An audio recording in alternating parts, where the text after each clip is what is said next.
Good evening, students. Today we will again continue with the same chapter, which is rational numbers. And this time we are going to study about representations of rational numbers on the number line. So you have already learnt about how to represent natural numbers, whole numbers and integers on a number line. This time we are going to discuss about how to represent rational numbers on number line. So just do a little bit revision on it. Listen. Here, when we represent natural numbers on number line, where we are gonna start this line from 1, and the numbers and this line extends indefinitely to the right side of this one. Okay. Similarly, if you want to represent whole numbers, then what happens here? The line starts from 0, and it also goes indefinitely to the right side from 0. Now next is what? It is integers. In integers, what? We have to include negative and positive, both the numbers. And you all know that on a number line, right side represents all the positive numbers and left hand side of the 0 is actually negative integers, right? So how do you represent it? This actually extends in both the directions, like left hand side and right hand side, both indefinitely. So here it is -1 and -2 and so on, like this.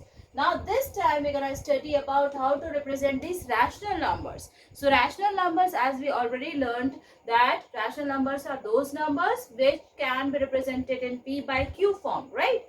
So if suppose you want to represent 3 by 7 or 7 by 10 or 11 by 2. So how to represent all these numbers in this number line? Because in this number line only showing you can see that here 0, 1, 2, 3, all the numbers are given like this. So I am going to explain you how to represent all these numbers which are rational numbers on this number line. Okay students, here I have made this number line where I am going to represent the rational numbers. Okay, so you can see that suppose if I am taking 3 by 5, you have to represent this 3 by 5 on this number line. So you can see that this 3 by 5 is actually a proper fraction, right? Because numerator is lesser than the denominator. So this thing you keep in mind, that if it is a proper fraction, then obviously it always lies between 0 and 1. So first you check the denominator. What is it? Here it is given 5. It means that this 3 by 5 comes between 0 and 1. So what you will do here, because the denominator is 5, so divide this particular region into 5 equal parts. So here 1, 2, 3, 4 and then 5. You have divided this particular region because it is a proper fraction. So obviously it comes between, the value of this is obviously lies between 0 and 1. So because denominator is 5, so divide this particular region into 5 equal parts. Now check the numerator. What is it? Here it is 3. So just count number, how many lines are there? 1, 2 and 3. So this particular line is showing the value of 3 by 5. Okay? So like this you can easily represent if the number is a proper fraction. Now next is what? If I am taking any number which is not a proper fraction, right? If suppose this is the positive rational number, right, which we have explained it here. Now I am taking a negative quantity. So suppose if the next number is minus, okay, here minus 9 by 3, okay, 9 by 4. If I take minus 9 by 4, so obviously it is improper. Then what will you do? You just convert it into mixed. So what is it now? Minus 2 of 1 by 4. This is the value which you have to represent on this number line. So obviously it lies between -2 and -3, because here the value, that whole number is actually -2, and after that 1 by 4. It means that this particular number, which is minus 9 by 4, lies between -2 and -3. Now what you do, because it just after -2, so this number which is minus 9 by 4 lies between -2 and -3. Now check the denominator. Here it is given 4. So divide this particular region into 4 equal parts. So just divide it now. 1, 2, 3 and then 4. Now you have to represent the numerator. Here it is 1. So the value is here, which is this particular line is showing the value of minus 9 by 4. Okay, so like this you can easily represent any rational number on this number line. If it is a proper rational number, then what you do, it lies always between 0 and 1, and if it is improper, then very first thing you just convert it into mixed and then represent it on a number line. Okay students, now in this second part, what we have to do, we have to find out the rational numbers between two rational numbers.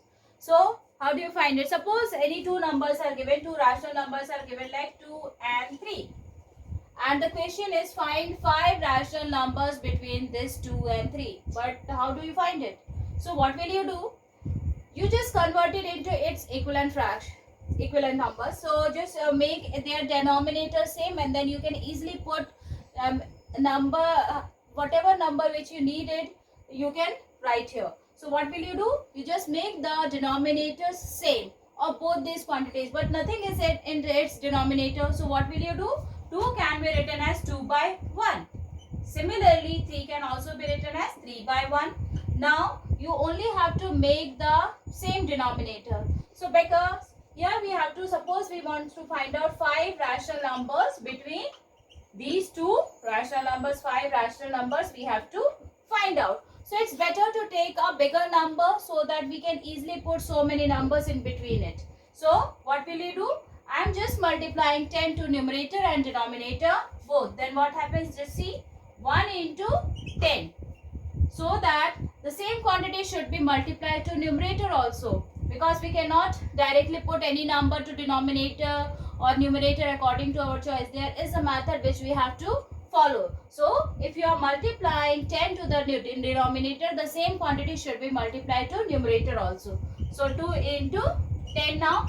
Now what is the number here? 2 into 10 becomes 20, and 1 into 10 becomes 10. So this is the first value which is equivalent to 2 by 1. Now the next is what? I have to find out the equivalent value for this 3 by 1 also, because we are making their denominator same. So the same quantity should be multiplied to denominator. So here it is now 1 into 10, and the same quantity should be multiplied to numerator also. So 3 into 10. Now what is it now? Here it becomes 30 by 10. Now you are having a range between 20 by 10 to 30 by 10. Now as much number you can just put it here. 20 by 10, and after that 21 by 10, then 22 by 10, then 23 by 10, because I have to put 5 rational numbers in between it. So 3 numbers are already there. Now the next number is 24 by 10, and the next is 25 by 10, and after that it is 30 by 10. So like this you can put as many numbers in between these two rational numbers. Okay, there is an infinite range which you can easily find out between two rational numbers. Okay, so like this you can easily find out the number of rational numbers between given two rational numbers. Okay, thank you.